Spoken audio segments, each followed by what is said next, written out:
बिस्मिल्लाहिर्रहमानिर्रहीम। अस्सलामु अलैकुम डियर स्टूडेंट्स, उम्मीद है कि आप लोग खैरियत से होंगे। आज हम अपने लेक्चर्स को आगे बढ़ाते हुए एक नया टॉपिक जो है वो स्टार्ट करने जा रहे हैं और आज हमारा कंसर्न टॉपिक है बेटा वो अल्कीन है। जी हाँ, वही अल्कीन जिसे आपने मैट्रिक में इससे पहले प्रिपरेशन, केमिकल प्रॉपर्टीज़ और यूजेस के हिसाब से जो है वो ब्रीफली थोड़ा सा जो है वो डिस्कस किया था। आज हम थोड़ा सा इसकी डिटेल को जो है वो एक्स्ट्रा देखेंगे और कोशिश करेंगे कि जितने प्रॉब्लम्स इस टॉपिक से रिलेटेड हैं वो आपको सॉल्व करवाए जाएं। सबसे पहले अल्कीन में हमारे पास जो कंडीशन एक्सप्रेस की जा रही है बेटा वो है रिलेटिव स्टेबिलिटी। यानी रिलेटिव स्टेबिलिटी से मुराद ये है कि अगर हमारे पास different type of alkene molecule मौजूद हों तो उनमें से कौन सा अल्कीन ज़्यादा स्टेबल होगा और कौन सा अल्कीन लेस स्टेबल होगा। बात शुरू करने से पहले आपको मैं थोड़ा सा गाइड कर देता हूँ कि alkene are the most reactive hydrocarbons, क्योंकि इनमें एक डबल कोवलेंट बॉन्ड यानी पाई बॉन्ड मौजूद होता है और जो पाई बॉन्ड होता है बेटा ये लूजली बाउंड है। It is just above and below the bond axis और बॉन्ड एक्सिस से ऊपर या नीचे होने की वजह से इसे कोई भी न्यूक्लियस डायरेक्टली अट्रैक्ट नहीं कर रहा होता। तो ये डिफ्यूज इलेक्ट्रॉन क्लाउड क्या होता है, इजीली अटैक कर सकता है किसी भी इलेक्ट्रोफिलिक सेंटर के ऊपर और इलेक्ट्रॉन डोनेट करके ये बॉन्ड बना सकता है। लेकिन इन तीन कंडीशंस में अगर हम फोकस करें तो ये बॉन्ड फॉर्मेशन स्लो डाउन हो सकती है या मॉलिक्यूल के अंदर स्टेबिलिटी इंक्रीज़ की जा सकती है। अगर हम स्टेबिलिटी क्राइटेरिया के हिसाब से देखें तो सबसे पहले हमारे पास है बेटा degree of substitution. Degree of substitution का क्राइटेरिया ये है कि हमारे पास बेटे टेट्रा सब्स्टिट्यूटेड अल्कीन्स जो हैं ये सबसे ज़्यादा स्टेबल होते हैं, then trisubstituted alkene, then die substituted alkene और सबसे लास्ट में मोनो सब्स्टिट्यूटेड अल्कीन होते हैं और सबसे आखिर में अनसब्स्टिट्यूटेड अल्कीन जो है वो हमारे पास शामिल है, यानी जिसमें कोई सब्स्टिट्यूशन ना हो। अच्छा, इस बात को थोड़ा सा मैं ब्रीफ कर देता हूँ। टेट्रा सब्स्टिट्यूशन से क्या मुराद है, दो कार्बन हैं आपस में डबल बॉन्ड बना रहे हैं।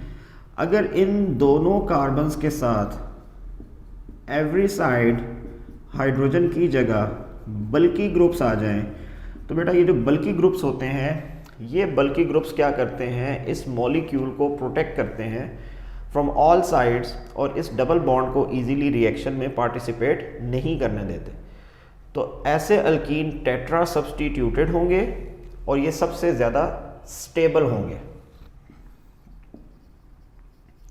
इसके मुकाबले में जब ट्राई सब्स्टिट्यूटेड की बात की जाती है तो हम ये कंसिडर कर लेते हैं कि एक साइड पे तो अल्कीन सब्स्टिट्यूशन शो कर रहा है लेकिन दूसरी साइड पे हमारे पास अभी एक हाइड्रोजन मौजूद है। बाकी साइड्स जो हैं वहाँ पर तो बल्कि ग्रुप्स मौजूद हैं, लेकिन ये जो हाइड्रोजन है ये चूँकि स्मॉलर ग्रुप है और ये इतना बल्कि भी नहीं है, लिहाजा यहाँ से ये कोई भी मॉलिक्यूल ईजीली अप्रोच करके इस कार्बन के साथ रिएक्शन कर सकता है, यानी ये डबल बॉन्ड इस साइड से रिएक्टिव हो सकता है। तो ये आपके पास as compare to tetra substituted alkene less stable है।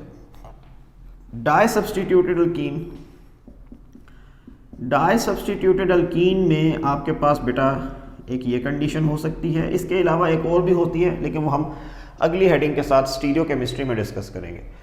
तो इस केस में क्या है, जिधर बल्कि ग्रुप्स मौजूद हैं वहाँ से रिएक्शन नहीं होगा, लेकिन जहाँ बल्कि ग्रुप्स नहीं हैं वहाँ से रिएक्शन होगा। तो ये इवन लेसर स्टेबल कंपाउंड आपके पास बनेगा। और अगर मोनो सब्स्टिट्यूटेड अल्कीन आ जाए तो बेटा मोनो सब्स्टिट्यूटेड अल्कीन में फ्रॉम ऑल पॉसिबल साइड्स आपके पास बेटे हाइड्रोजन मौजूद होगा और सिर्फ एक साइड के ऊपर आपके पास बल्कि ग्रुप है। तो ये एक साइड वाला बल्कि ग्रुप है, ये इतना ज़्यादा सफिशेंटली डबल बॉन्ड को प्रोटेक्ट नहीं कर सकता। और अगर अनसब्स्टिट्यूटेड अल्कीन हो तो आपके पास बेटा सिंपल दोनों कार्बन क्या होते हैं, एक्सपोज्ड होते हैं टू द सराउंडिंग और यहाँ पर जो पाई बॉन्ड या डबल बॉन्ड है वो इजीली रिएक्शन में पार्टिसिपेट करेगा। तो स्टेबिलिटी ऑर्डर में टेट्रा सबसे ज़्यादा स्टेबल और अनसब्स्टिट्यूटेड अल्कीन सबसे लेस स्टेबल है।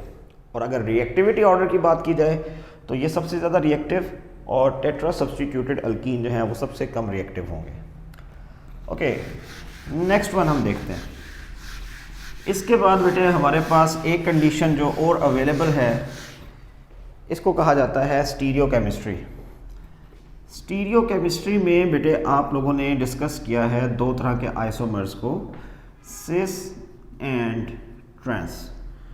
सिस एंड ट्रांस आइसोमर जो है बेटा ये भी स्टेबिलिटी ऑफ अल्कीन के ऊपर बहुत ज़्यादा जो है वो फोकस करते हैं। लेट्स से कि अगर मेरे पास दो carbon to carbon double bond है, यहाँ पर दो कार्बन अटैच हो गए, साथ में डबल बॉन्ड आ गया, और इस डबल बॉन्डेड मॉलिक्यूल में दो अदद बल्की ग्रुप्स जो हैं वो मौजूद हैं एक साइड पे और हाइड्रोजन मौजूद है ऑपोजिट साइड पे। तो बेटा जो बल्की ग्रुप्स हैं वो चूँकि सिर्फ एक साइड पे प्रोटेक्शन दे सकते हैं, दूसरी साइड पे सिर्फ हाइड्रोजन है, यहाँ पे प्रोटेक्शन कम से कम है, लिहाजा बेटा ये जो मॉलिक्यूल होगा ये मॉलिक्यूल आपके पास लेस स्टेबल होगा और ये मोर रिएक्टिव होगा।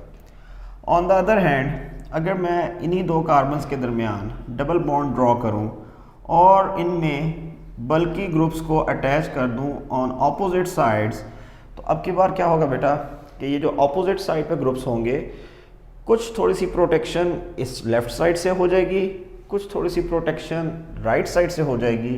तो हमारे पास बेटा जो कंडीशन बनेगी, इस कंडीशन में ये जो ट्रांस प्रोडक्ट है ये ज़्यादा स्टेबल होगा। तो अगर हम फाइनल रिज़ल्ट देखें तो बेटा फाइनल रिज़ल्ट ये कहते हैं कि जो सिस टू ब्यूटीन है ये लेस स्टेबल है because of the bulky groups present on same side, and trans two butene is more stable because of the bulky groups present on opposite side of the double bond. समझ आगे बात कीजिए। तीसरा बेटे, तीसरे वाले case में हमारे पास डिस्कशन की जाएगी कॉन्जुगेशन से। बेटा कॉन्जुगेशन का फिनोमेना वैसे तो हमारे इस चैप्टर के अंदर अवेलेबल है, हम आगे चल के जो है उसको डिस्कस कर सकते हैं, लेकिन कॉन्जुगेशन को इनिशियली थोड़ा सा मैं आपको एक्सप्लेन कर देता हूँ।